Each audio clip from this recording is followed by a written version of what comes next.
ছবিটা উত্তরবঙ্গে গেলে মুখ্যমন্ত্রী সেই সুবাদে ওঠে। এছাড়া উত্তরবঙ্গ সফরে উত্তরবঙ্গের মানুষের কোনো লাভ হয় বলে আমার তো জানা। রবীন্দ্রনাথের ছবি পোড়াবে না তো ওরা কি মালা দেবে? বাস্তব চিত্র, রবীন্দ্রনাথ নজরুলের বাংলাকে অনুব্রত আরাবুলের বাংলায় পরিণত পরিষদ নামে একটি ছাত্র সংগঠন আছে যারা রবীন্দ্রনাথের ছবি চিনতে পারে। অভিষেক এত বড় নেতা হয়নি যে দেশের নির্বাচন কমিশনকে চ্যালেঞ্জ করে। রাজনৈতিক সন্ত্রাসের বলি যেভাবে এখানে বিরোধীরা হয়েছেন পরীক্ষা দিতে এসে সেরকমই বিপদে না পড়ি, ফলে সেই বিপদে যাতে না পড়তে হয় তার জন্য কিছু জিনিস, কিছু টিপস ওনারা আগের থেকেই নিয়ে এসেছিলেন এবং সেগুলোকেই ব্যবহার করেন।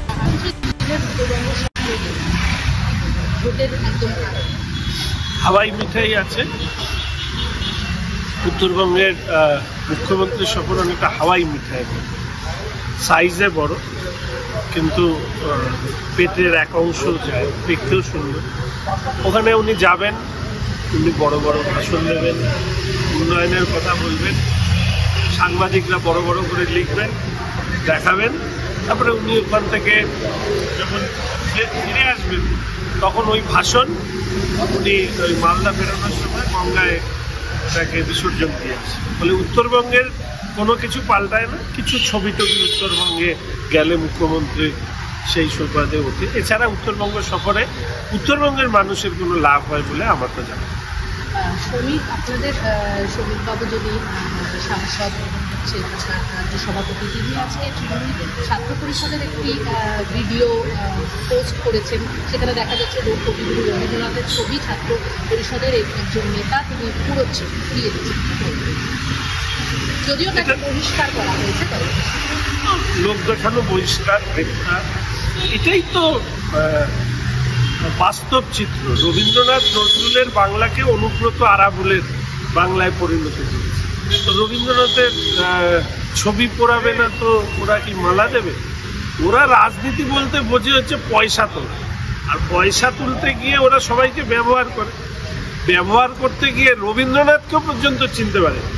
মানে এরকম দুর্ভাগ্য যে আমাদের পশ্চিমবঙ্গের তৃণমূল ছাত্র পরিষদ নামে একটি ছাত্র সংগঠন আছে যারা রবীন্দ্রনাথের ছবি চিনতে পারে। ওদের তো কি বলে কচু গাছে, মানে আর আমি বলতে পারছি না। মানে এই ধরনের রাজনৈতিক দল যেন আর ভবিষ্যতে কোথাও কোনো জায়গায় জন্ম না নেয়, এটাই প্রার্থনা করি। আচ্ছা, আপনি শিক্ষকতার সঙ্গে যুক্ত, সেক্ষেত্রে বলবো যে এসএসসি পরীক্ষা হয়ে গেল, সেখানে দেখা যাচ্ছে যে আপনাদের শাসক দল সবসময় বলছে যে উত্তরপ্রদেশ থেকে লোক এসেও এখানে পরীক্ষা দিয়েছে। হ্যাঁ, তো সেইটাকে নিয়ে বিরোধীদের কটাক্ষ করছে, কী বলবেন? দেখুন, প্রথমত উত্তরপ্রদেশের যারা পরীক্ষা দিয়েছেন তাদের একটা ইন্টারভিউ নিলে হয়তো ভালো হতো, যে ওনারা হয়তো এই কারণে এসছেন যে এখানে চাকরি চোরদের রমরমা, পয়সা দিলে চাকরি পাওয়া যায়, এই কারণে আসতে পারে। দ্বিতীয়ত হচ্ছে যে উত্তরপ্রদেশ থেকে যারা এসছেন তারা কি বাংলায় পড়াবে? না, বাংলা ভাষায় পড়াবে। তাহলে দেখতে হবে যে কোন সাবজেক্টের জন্য এসছে। ধরুন তারা তাদের মাদার টাং হিন্দি এই পরীক্ষা এসএসসির এই কোনো কিছু সাবজেক্ট হিসেবে যদি থেকে থাকে তাহলে সেই পরীক্ষা দিয়েছেন কিনা, এটা হচ্ছে দ্বিতীয়।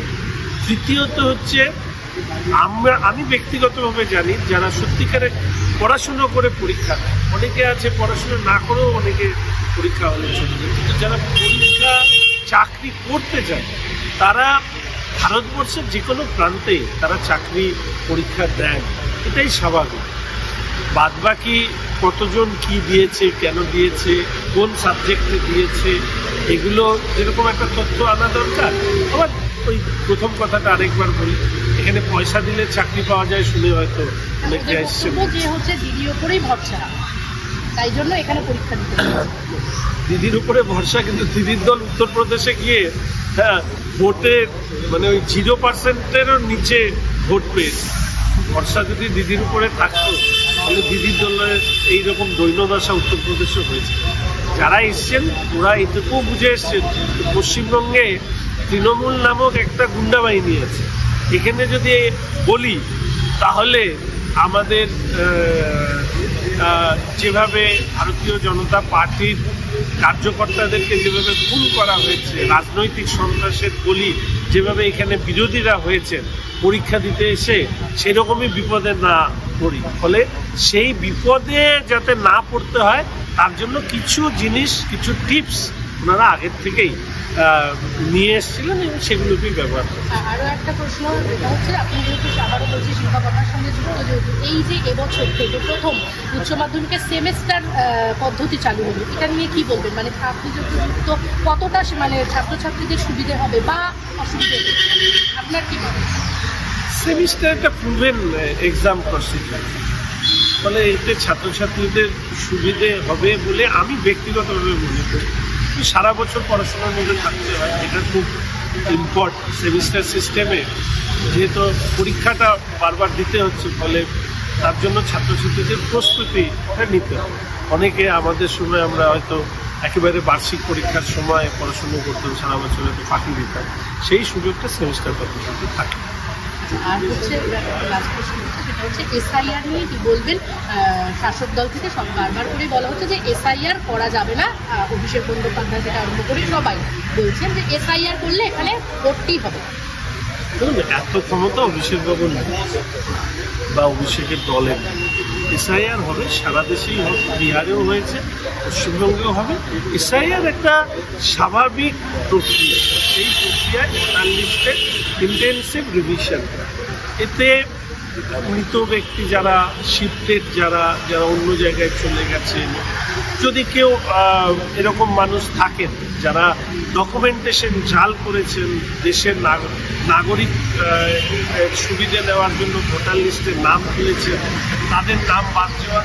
এসআইআর তো হলে সবার ভালো, একটা স্বচ্ছ তালিকা হবে, ভোট স্বচ্ছ হবে, সরকার স্বচ্ছ হবে।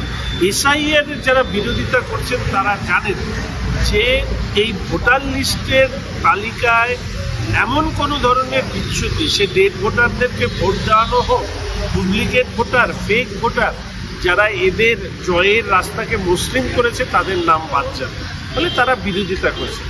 অভিষেক এত বড় নেতা হয়নি যে দেশের নির্বাচন কমিশনকে চ্যালেঞ্জ করে। আরো ভালো ভালো খবর দেখতে সাবস্ক্রাইব করুন বাংলা হান্টের ইউটিউব চ্যানেল। বাংলা হান্টের আরো খবর দেখতে নজর রাখুন। বাংলা খবর মানেই বাংলা হান্ট।